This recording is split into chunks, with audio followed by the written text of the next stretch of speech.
Hola, què tal? Soc el Marc Riera i m'agrada Bèlgica i els espaguetis a la carbonara. Hola, jo soc el Víctor Martínez i m'agraden els porcs. Hola, jo sóc el Ramon Figueres i m'encanten les olives.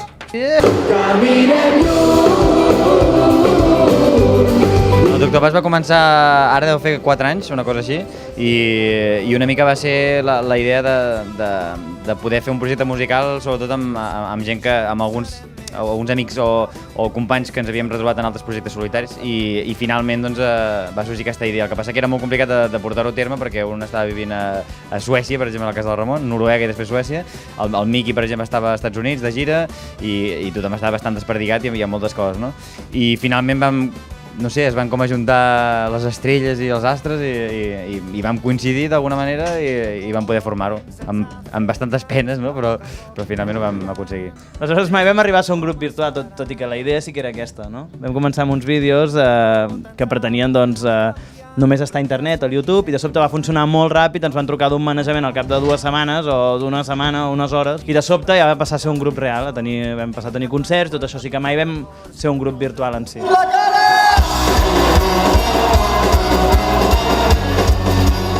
Doncs som un grup que mai hem tingut masses prejudicis a l'hora de treballar amb diferents estils, és a dir, si hem pensat anem a provar de fer una cançó amb ritme de reggaeton o de ritme de trap o amb ritme del que sigui, en lloc de descartar-ho d'entrada, com potser altres grups diuen, no, jo toco rumba o jo toco pop, no sé, doncs sempre hem intentat incloure tots els estils a la nostra música, buscant quin era el millor vestit, podríem dir, el millor estil per cada cançó, no?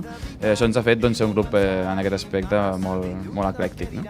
Per què ens pintem? Perquè som indis. No? Ens pintem perquè d'alguna manera hem volgut com generar una espècie d'univers en relació amb el món tribal, no? O sigui, amb l'essència de la humanitat, no? Aquella essència que ens fa viure les coses d'una manera més natural, no? Que el nostre dia a dia doncs, ens fa anar a la feina, després a casa, després no sé què, i al final vivim una mica marcats per la rutina i d'alguna manera venir a un concert de Doctor Prats és com trobar un altre cop aquesta cosa més ancestral i interior, no? que d'alguna manera representem amb pintar-nos i sortir d'aquesta rutina. Doncs Doctor Prats és una onomatopeia musical.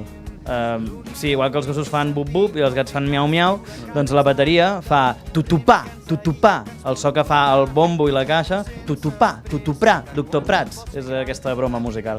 Algun cop ens han escrit al Facebook i ens han preguntat, o ens han dit, el meu avi era el Doctor Prats, i nosaltres ja, però... I una altra anècdota graciosa és que a l'Instagram ens arriben, i al Facebook ens arriba propaganda destinada a personal sanitari.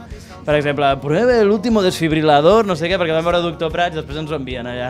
I encara una altra anècdota que és una vegada, això és veritat, demanar-nos consulta, de dir, es que me duele el hígado, no sé què, i nosaltres vam dir, bueno, si quiere venir en nuestros conciertos, el hígado le va a doler un poco más, pero estará más contenta.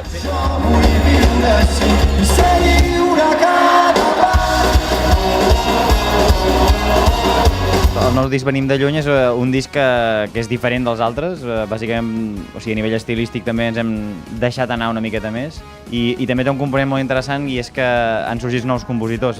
Fins aleshores els 2 primers discos els havia fet més jo i en aquest tercer, primer de tot hi ha el Guillem, que és un cantant que s'afegeix més a la banda, el qual encara fa més aquest concepte de banda. Doncs aquest 2019 la idea seria fer tots els concerts que tenim previstos, que ja tenim més de 50 confirmacions, i en acabat farem un concert, podríem dir, això es pot explicar? No? No?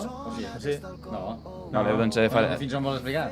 I després, el curs vinent, en principi no actuarem, és a dir, farem un any de... Es pot explicar o no? Plego, jo plego! Doncs jo el 2020 no m'espero, plego ara, vinga, adéu! Venim de lluny i aquesta nit a l'Ametlla serà un festival.